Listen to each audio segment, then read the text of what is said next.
Meu próprio irmão me processou, e o motivo que ele colocou no papel era que eu nunca tinha existido da forma que eu dizia existir. Não foi um desentendimento de família, não foi uma briga por herança mal resolvida numa conversa de fim de semana. Foi um processo formal, com advogado, com data marcada, com o meu nome completo impresso, como se fosse o nome de uma estranha. Beatriz Souza Cavalcante, réu. Eu fiquei olhando para aquela palavra por um tempo que não sei medir. Réu. Como se tudo que eu tinha vivido, tudo que eu tinha feito longe daqui, tivesse sido inventado por uma pessoa que não conseguia distinguir realidade de fantasia. O documento tinha chegado numa manhã comum, dessas que começam com cheiro de café e luz entrando pela fresta da janela. Eu estava de pé na cozinha, descalça, segurando a xícara com as duas mãos, do jeito que a gente faz quando ainda não acordou de vez. O carteiro bateu 2 vezes. Eu assinei sem pensar.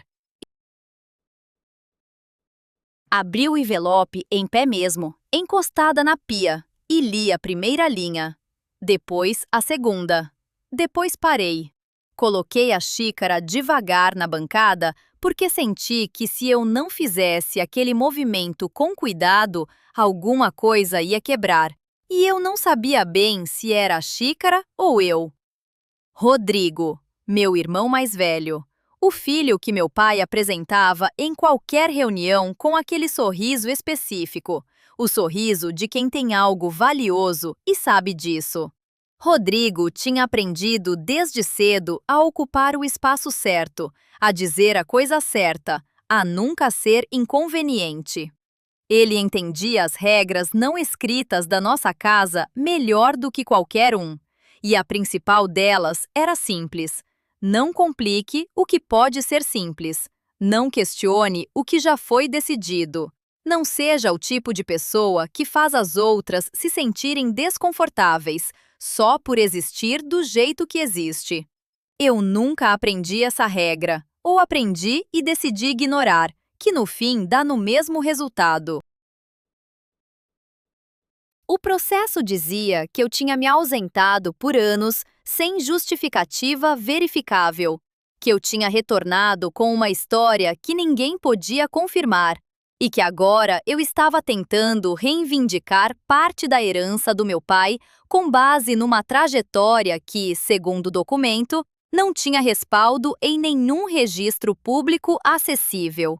Cada parágrafo era limpo, preciso, construído com o tipo de linguagem que parece razoável até você perceber o que está sendo dito de verdade. O que estava sendo dito era o seguinte: Beatriz não é quem ela diz ser, e se não é, então não merece nada do que está pedindo. Eu dobrei o documento, coloquei de volta no envelope e fui tomar banho. Não porque estava calma, porque eu sabia, de um jeito que vem do corpo antes de chegar na cabeça, que aquilo ia exigir de mim uma clareza que o desespero não deixa ter. Tinha aprendido isso longe daqui, em lugares que não aparecem em nenhum mapa que você encontra numa busca comum. Aprendi que pânico é um luxo, que quando tudo ao redor está desmoronando, a única coisa que você pode controlar é o próximo passo. Só o próximo, mais nada. E o meu próximo passo era entender exatamente o que Rodrigo estava construindo e por que ele tinha esperado esse momento específico para fazer isso. Se essa história já te pegou de algum jeito, se você já sentiu que alguém tentou apagar quem você é, deixa o seu like e se inscreve no canal. Isso ajuda muito, e tem muito mais por vir. A casa onde eu cresci tinha um cheiro que eu nunca consegui descrever direito para ninguém. Era uma mistura de madeira velha com aquele produto de limpeza que minha mãe Conceição usava toda sexta sem falta, e por baixo de tudo, um cheiro de silêncio. Pode parecer que silêncio não tem cheiro, mas tem. É um cheiro fechado, parado, de ar que não circula porque as janelas ficam mais fechadas do que abertas, e as conversas também. Meu pai, Hélio Cavalcante, era arquiteto. Construía coisas que duravam. Casas, edifícios, projetos que levavam o nome dele em placas de metal na entrada. Ele gostava de estrutura, gostava de saber onde cada coisa ficava e por que ficava ali. Isso funcionava muito bem no trabalho. Na família, criava um tipo de rigidez que a gente só entende quando já cresceu e olha de fora. Cada um de nós tinha um lugar. Rodrigo era o primogênito responsável, o que carregava o nome com dignidade. Eu era a filha do meio, e durante muito tempo fui classificada com uma palavra que meu pai usava sem perceber o quanto ela pesava: difícil. Não difícil de lidar, não difícil de entender, só difícil. Como se eu fosse um problema de geometria que ele não conseguia resolver e havia decidido, num certo ponto, simplesmente parar de tentar. Conceição, minha mãe, tinha um jeito de suavizar tudo que na época eu achava que era fraqueza, e hoje sei que era sobrevivência. Ela colocava comida boa na mesa, trocava de assunto com uma habilidade quase artística, e quando meu pai dizia algo que cortava, ela sorria de um jeito levemente deslocado, como se tivesse ouvido uma piada que não era bem engraçada, mas que pedia pelo menos uma reação educada. Eu não aprendi esse sorriso. Tentei. Não ficava no meu rosto do jeito certo. Rodrigo observava tudo isso e arquivava. Ele era inteligente desse jeito específico que não chama atenção, o tipo de inteligência que não brilha, que acumula. E eu, que passava horas lendo, que fazia perguntas que deixavam a mesa desconfortável, que discordava do meu pai na frente de visitas sem entender ainda por que aquilo era considerado uma ofensa. Eu era a variável que não encaixava no projeto que ele tinha desenhado para a família. Quando decidi ir trabalhar fora, ele chamou de fase. Disse isso na frente de um colega, numa tarde de domingo, como se eu não estivesse sentada a 2 metros dele ouvindo cada palavra. Fase. Como se os anos que eu ia passar em zonas de conflito, segurando vidas com as mãos, fossem equivalentes a uma birra de adolescente que passa com o tempo e um pouco de maturidade. Não fui por raiva, isso é importante entender. Fui porque encontrei, naquele trabalho, o único lugar onde a pergunta não era quem você é na sua família, mas o que você consegue fazer quando o tempo está acabando e não tem mais ninguém. E a resposta que descobri sobre mim mesma naquele lugar era a coisa mais real que eu já tinha sentido na vida. Só que real, na casa onde eu cresci, nunca foi suficiente. Real precisava ser verificável, apresentável, compatível com a narrativa que já estava em andamento. E o que eu tinha vivido não cabia em nenhuma dessas categorias. Então Rodrigo pegou esse espaço vazio, esse silêncio que eu nunca tinha preenchido com explicações, e construiu dentro dele uma versão de mim que era muito mais conveniente do que a verdade. O problema é que ele não contava que a verdade tinha testemunhas. Tem gente que passa a vida inteira sem entrar numa zona de conflito e, mesmo assim, aprende a viver com medo constante. Eu fiz o caminho inverso. Fui para dentro do caos de propósito e foi lá que o medo foi embora. Não de uma vez, não num momento dramático. Foi saindo aos poucos, como areia que escorrega entre os dedos sem que você perceba, até você olhar para a mão e ver que está vazia e que tá tudo bem assim. Minha entrada na área de saúde de emergência não foi uma vocação que apareceu do nada, foi uma conclusão. Eu tinha passado anos numa casa onde a dor não era reconhecida, só administrada. Onde você não chora na frente dos outros, você resolve. Onde sentimento sem utilidade prática era considerado, na melhor das hipóteses, inconveniente. Então, quando descobri que existia um trabalho que pegava a dor de frente, que não fingia que ela não estava lá, que exigia de você presença total no momento mais difícil de alguém, eu soube que era isso. Não porque era fácil, exatamente porque não era. A organização humanitária que me contratou era vinculada a um programa federal de cooperação internacional. O nome oficial era longo e burocrático do jeito que nomes oficiais costumam ser, mas o trabalho em si era direto. A gente ia para lugares onde os sistemas tinham colapsado, onde não tinha mais estrutura funcionando, e tentava segurar o que ainda dava para segurar. Às vezes eram campos de deslocados, às vezes eram regiões logo depois de um conflito armado, quando os tiros tinham parado, mas o estrago ainda estava quente. O treinamento durou meses. Era intenso de um jeito que reorganiza você por dentro sem pedir licença.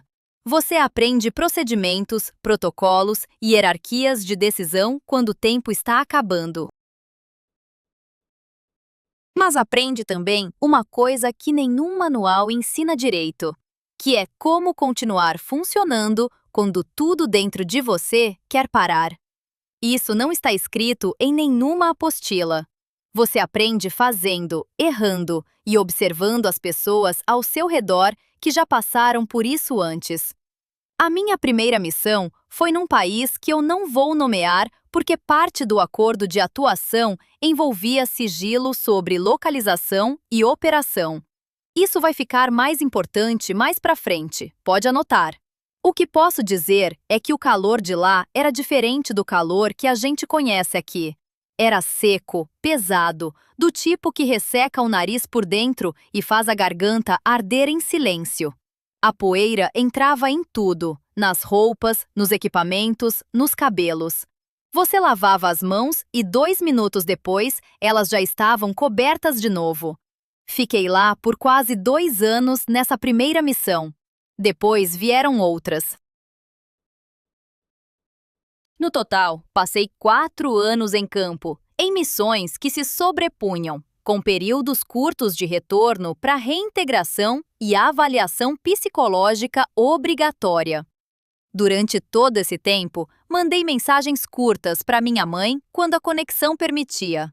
Ela respondia com poucas palavras, do jeito dela. Meu pai não perguntava. Rodrigo, então, nunca mandou nada, nem uma vez. Não me surpreendeu. O que me surpreendeu foi outra coisa. Quando voltei de vez, depois que as missões acabaram e eu finalmente pisei no chão daqui com a sensação de que ia ficar, descobri que Rodrigo tinha usado cada mês da minha ausência com cuidado. Não de forma barulhenta, de forma cirúrgica.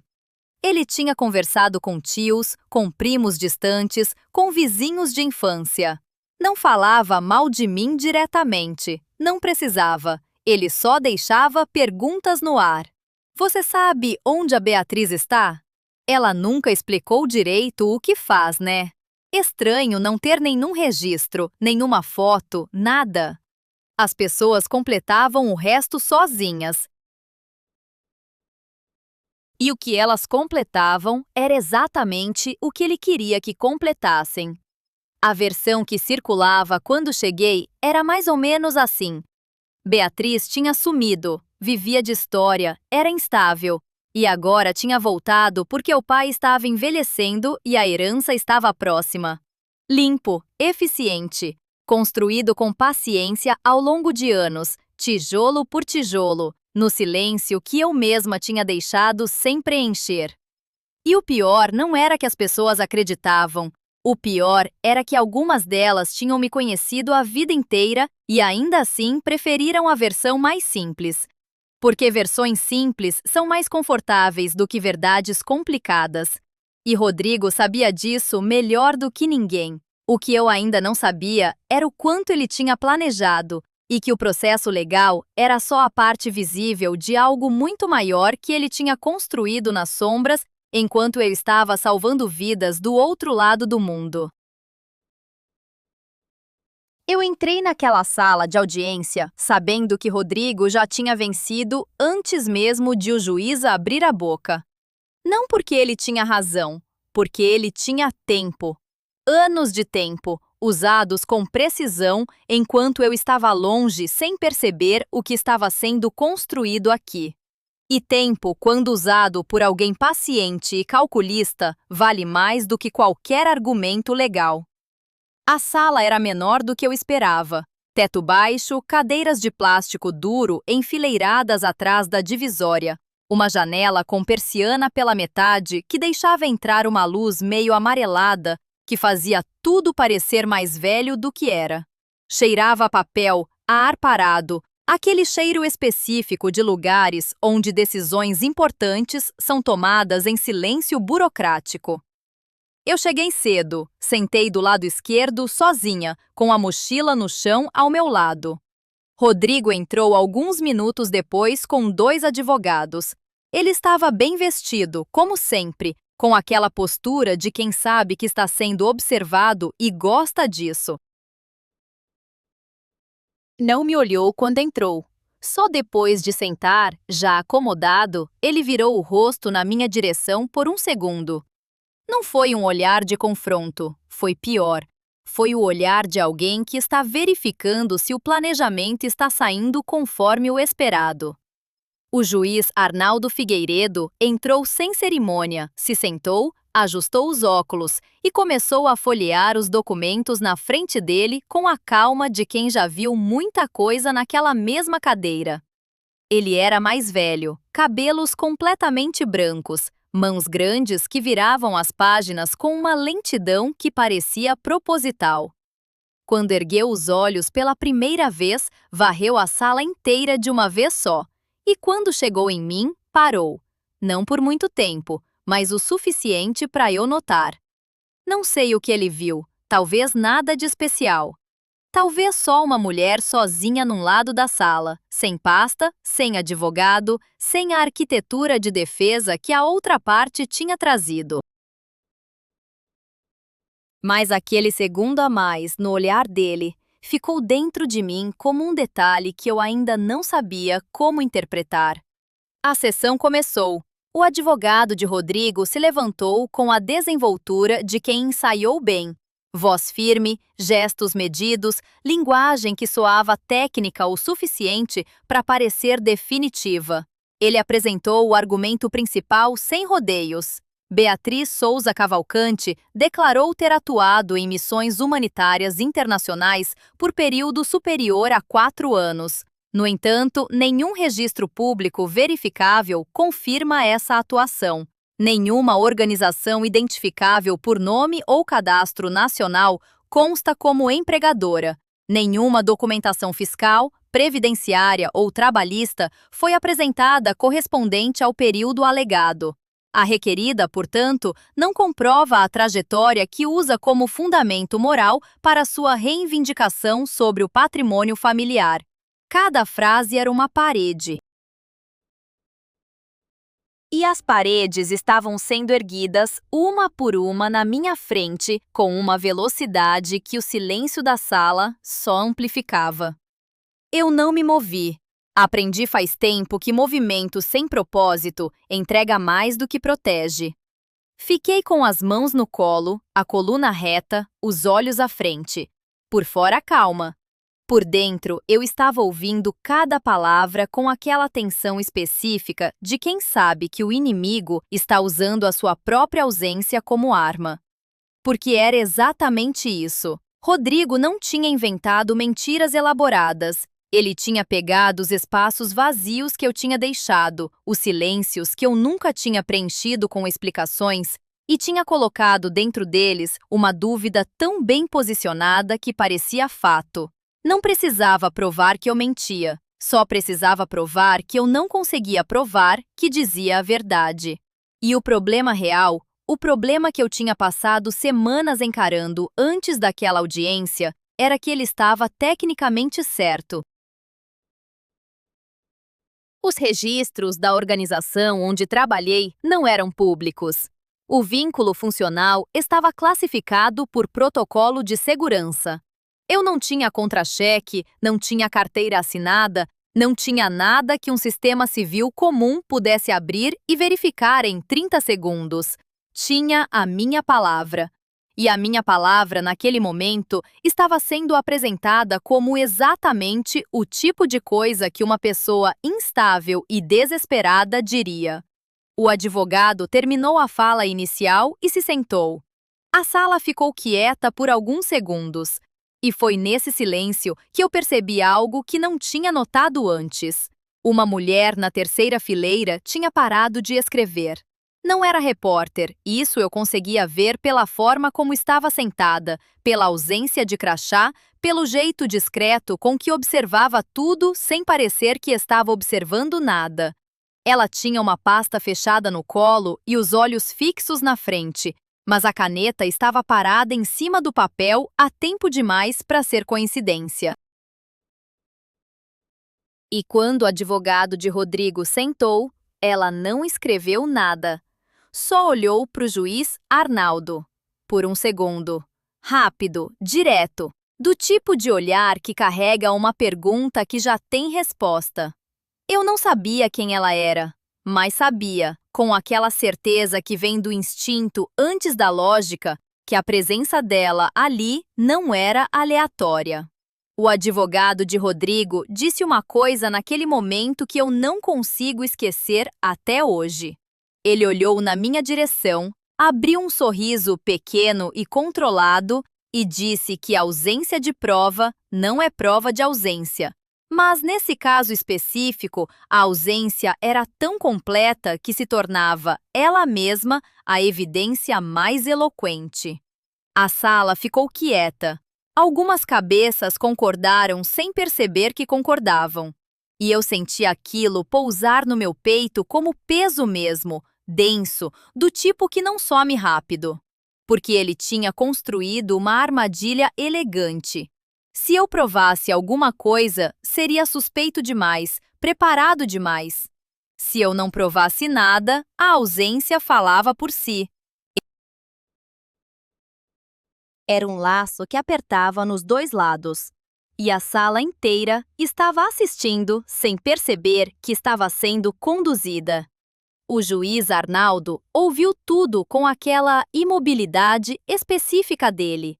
Cotovelos na mesa, dedos entrelaçados na frente do rosto, olhos que se moviam devagar entre os documentos e as pessoas. Não era indiferença, era o tipo de atenção que não se anuncia, que processa em silêncio, que você só reconhece quando já é tarde para tentar enganar. Chegou o momento em que ele me chamou. Não com urgência, com aquela voz baixa e direta de quem não precisa de volume para ser ouvido. Beatriz Souza Cavalcante. Eu me levantei. Ele fez uma pergunta simples. Me pediu para descrever, com minhas próprias palavras, o que eu fazia durante o período em que estava fora do país, sem documento, sem protocolo. Só eu falando. Respirei fundo e falei. Não de forma dramática, não tentando convencer ninguém. Falei como quem descreve algo que está na memória do corpo, não só da cabeça. Falei do calor que ressecava tudo, do barulho dos geradores noturnos nas tendas de atendimento, do peso físico de trabalhar horas seguidas em condições que o corpo não foi feito para aguentar, mas aguenta quando não tem outra opção. Falei dos rostos que ficam, dos que você precisa deixar ir, da forma como o tempo passa diferente quando você está no meio disso tudo. A sala ficou numa quietude diferente da anterior. Antes era a quietude de quem espera confirmação. Agora era a quietude de quem está ouvindo algo que não esperava ouvir. O advogado de Rodrigo interrompeu antes que eu terminasse. Com respeito, disse ele, narrativa não é documentação. Qualquer pessoa pode descrever experiências que não viveu com riqueza de detalhes suficiente para parecer convincente. O problema não é a qualidade do relato, é a ausência de respaldo verificável. Rodrigo não disse nada. Ficou na cadeira dele com aquela postura de sempre, levemente inclinado para frente, os dedos cruzados em cima da mesa. Mas anotei uma coisa pequena. Ele estava olhando para a mulher da terceira fileira. Não era um olhar longo, foi um segundo, menos até. Mas era o tipo de olhar que pergunta algo sem palavra. E o que me perturbou não foi o olhar em si, foi que ela não devolveu. Ficou com os olhos à frente, imóvel, como se não tivesse sentido nada. Rodrigo sabia quem ela era. Isso ficou claro naquele momento. E o fato de ela não ter reagido ao olhar dele significava uma de duas coisas. Ou ela estava do lado dele e estava disfarçando bem, ou ela não estava do lado dele e também estava disfarçando bem. O juiz pediu uma pausa de 15 minutos. As pessoas começaram a se mexer, vozes baixas preencheram o espaço. Alguém abriu a porta e deixou entrar um cheiro de corredor. Aquele cheiro de prédio público que é igual em todo lugar. Eu fiquei sentada. Não tinha para onde ir que fizesse sentido se levantar. Foi nessa pausa que aconteceu algo que mudou o ritmo de tudo. Um funcionário entrou pela porta lateral, aquela que fica atrás da mesa do juiz e que normalmente só abre quando tem comunicado interno. Ele caminhou direto até o juiz Arnaldo, que ainda estava na sala, e entregou um envelope sem dizer nada em voz alta. O juiz olhou para o envelope, depois olhou para mim, só para mim. E naquele olhar havia algo que eu não tinha visto antes nele. Não era surpresa, era reconhecimento. Eu não sabia o que estava dentro daquele envelope, mas sabia que alguma coisa tinha mudado e que a pausa de 15 minutos tinha acabado de se tornar o momento mais importante da tarde. O juiz Arnaldo colocou o envelope na gaveta, fechou e anunciou que a sessão iria continuar.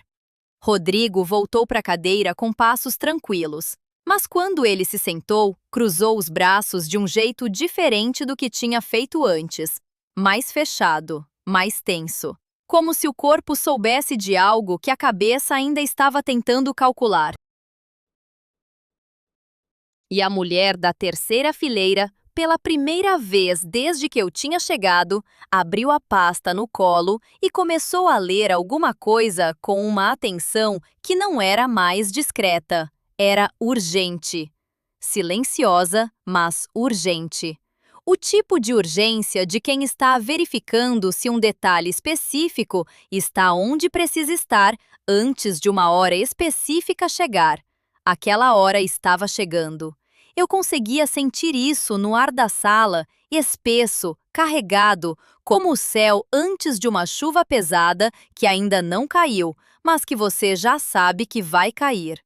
O juiz Arnaldo abriu a gaveta, tirou o envelope e colocou em cima da mesa com uma calma que parecia quase provocadora. Ninguém na sala sabia o que estava dentro, mas todo mundo sabia que aquele envelope tinha chegado num momento específico, entregue por um funcionário que não disse uma palavra e que o juiz tinha olhado para mim logo depois de segurá-lo. Isso era informação suficiente para deixar o ar da sala diferente, mais tenso, mais vivo. O advogado de Rodrigo percebeu. Ele se ajeitou na cadeira, cruzou as mãos em cima da mesa e esperou com aquela postura de quem está tentando parecer tranquilo, mas está calculando rápido por dentro.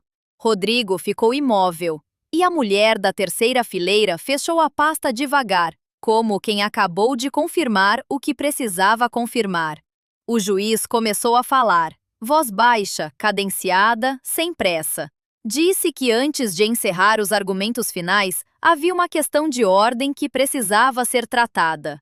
Ele levantou o envelope. Disse que tinha recebido, por canal oficial e verificado, uma solicitação de manifestação por parte de um órgão federal, vinculado ao Programa de Cooperação Internacional mencionado pela requerida. Rodrigo se moveu, pequeno, mas real. Os dedos se abriram e fecharam em cima da mesa. O juiz continuou. Disse que a manifestação tinha chegado acompanhada de documentação classificada, liberada por autorização específica nas últimas horas, e que ela seria incorporada aos autos naquele momento.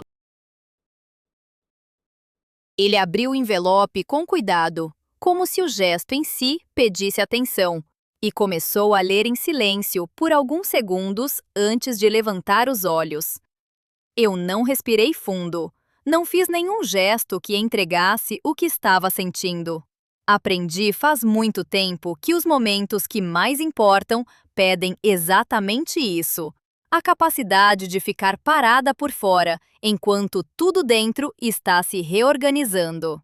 O juiz colocou os papéis na mesa e disse com a mesma voz de sempre: os registros confirmam vínculo funcional da requerida com o programa entre os anos indicados. Confirmam também participação em 3 missões em territórios de conflito, com atuação documentada em situações de emergência médica.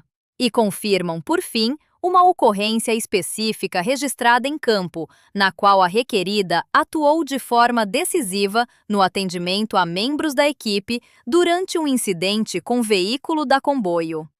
A sala ficou tão quieta que eu conseguia ouvir a persiana da janela balançando levemente com o ar do ventilador. O advogado de Rodrigo tentou falar. Disse que documentação classificada levantava questões sobre verificabilidade independente, que o processo precisava de transparência, que o juiz levantou uma mão. Só isso, uma mão. E o advogado parou. Então, o juiz fez algo que eu não esperava. Ele olhou para a mulher da terceira fileira e disse o nome dela em voz alta: Doutora Fernanda Assunção, assessora jurídica do órgão federal responsável pelo programa. Ela se levantou sem pressa, se identificou formalmente e caminhou até a frente da sala com aquela serenidade de quem passou anos em ambientes onde qualquer movimento impreciso tem consequência. Ela não olhou para mim quando passou, mas quando chegou na frente e se virou, nossos olhos se encontraram por um segundo. E naquele segundo, eu entendi tudo. Ela não estava ali por acaso. Ela estava ali porque o órgão federal tinha sido notificado do processo semanas antes, e alguém dentro daquela estrutura tinha decidido que aquela audiência merecia uma presença que não aparecia em nenhuma lista oficial. Doutora Fernanda falou de forma direta e sem ornamento. Confirmou o vínculo, confirmou as missões.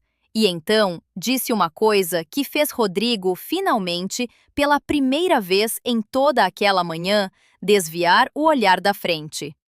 Ela disse que entre os documentos liberados estava o relato de um médico cirurgião que atuou em campo na mesma missão que eu. Um homem que tinha perdido o movimento parcial de um braço num incidente durante aquela missão.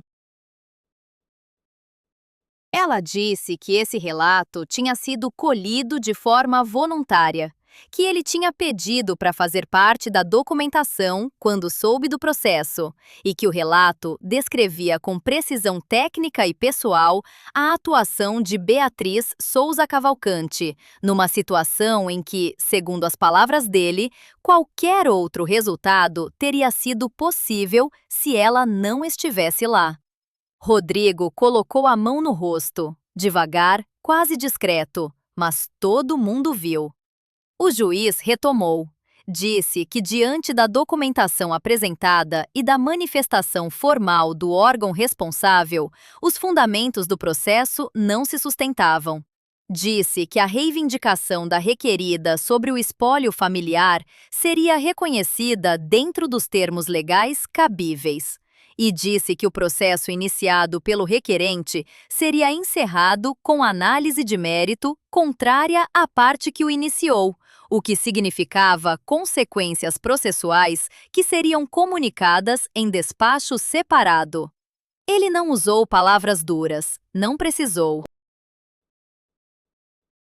A linguagem jurídica tem um jeito de ser devastadora exatamente pela sua precisão fria. Cada palavra do juiz era um tijolo sendo removido de uma parede que Rodrigo tinha passado anos construindo, e ele estava ouvindo cada tijolo cair. Eu não senti vitória naquele momento, juro que não. O que senti foi algo mais parecido com o fim de uma tensão que tinha durado tempo demais. Como tirar um sapato apertado que você usou o dia inteiro. Aquele alívio que não é alegria, é só ausência de dor. A sessão foi encerrada. As pessoas começaram a sair. Rodrigo ficou sentado por um tempo. Os advogados ao lado dele falando baixo, as pastas sendo fechadas com aquele som seco de coisa finalizada. Eu peguei minha mochila, coloquei no ombro e caminhei até a porta. Na saída, doutora Fernanda estava parada no corredor. Quando eu passei, ela disse baixo, sem fazer cerimônia. O doutor Cláudio mandou lembranças. Disse que você não ia lembrar do nome dele de primeira, mas que ia lembrar do braço esquerdo. Eu parei. Aquele nome não tinha chegado até mim em muito tempo. Mas o braço, isso eu lembrava. Lembrava das mãos dele segurando instrumentos com uma precisão que o ferimento tentou levar embora, mas não levou completamente. Lembrava da manhã em que ele voltou para trabalhar, semanas depois do incidente, com o braço diferente, mas os olhos iguais. Eu disse para a doutora Fernanda que eu lembrava. Ela assentiu uma vez, virou e foi embora pelo corredor sem mais nada. Saí do prédio. O sol estava alto, daquele jeito que achata as sombras e faz tudo parecer mais cru e mais real ao mesmo tempo. Fiquei parada na calçada por um momento, o calor batendo no rosto, o barulho da rua voltando aos poucos, como quando você desliga um fone de ouvido e o mundo reaparece. Pensei no doutor Cláudio, pensei nas missões, pensei nos anos que Rodrigo usou para construir uma versão de mim que me tornasse pequena o suficiente para caber dentro da narrativa que era conveniente para ele.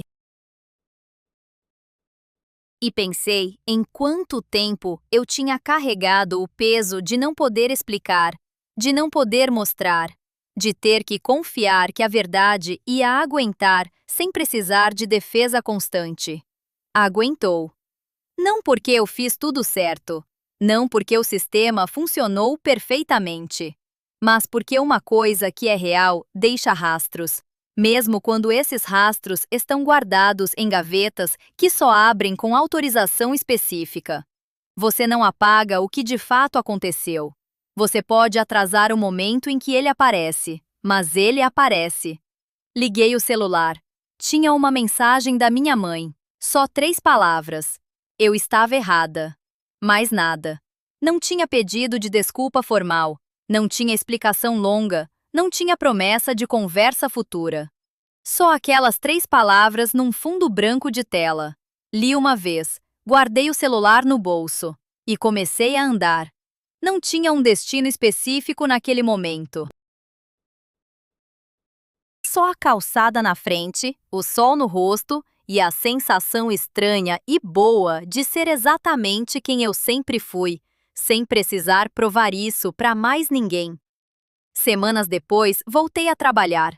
Não nas missões, numa clínica de atendimento aqui mesmo, perto de casa, com pessoas que chegavam com dores que nem sempre tinham nome. Era um trabalho diferente, em ritmo, mas igual em essência. Você olha para alguém que está no limite e decide estar presente, completamente, sem reserva. Rodrigo não me procurou. Minha mãe começou a ligar de vez em quando, conversas curtas, sem profundidade ainda, mas sem o silêncio de antes também.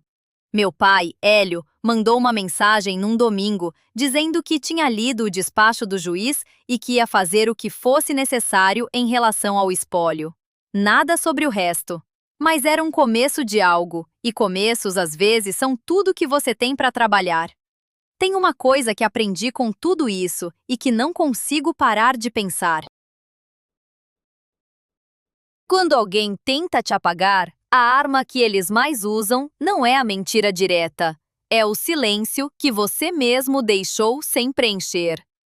São os espaços que você não explicou, os anos que você não documentou, as histórias que você achou que não precisavam ser contadas, porque eram suas e você sabia que eram reais.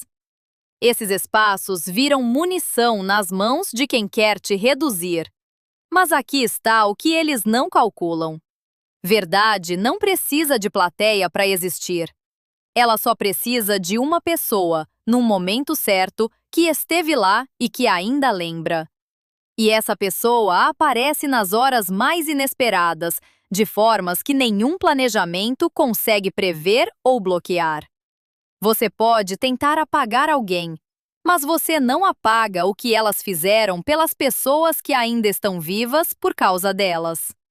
E agora eu quero te fazer uma pergunta, e quero que você responda de verdade nos comentários. Se alguém da sua própria família tentasse apagar quem você é, construir uma versão falsa de você para benefício próprio, você teria coragem de enfrentar isso em público, sabendo que a maioria das pessoas ao redor já acredita na versão deles? Pensa nisso e me conta. Se essa história te tocou de algum jeito, deixa o seu like e se inscreve no canal. Cada comentário, cada like faz essa história chegar em mais gente que precisa ouvir que a verdade aguenta, mesmo quando ninguém está olhando para ela.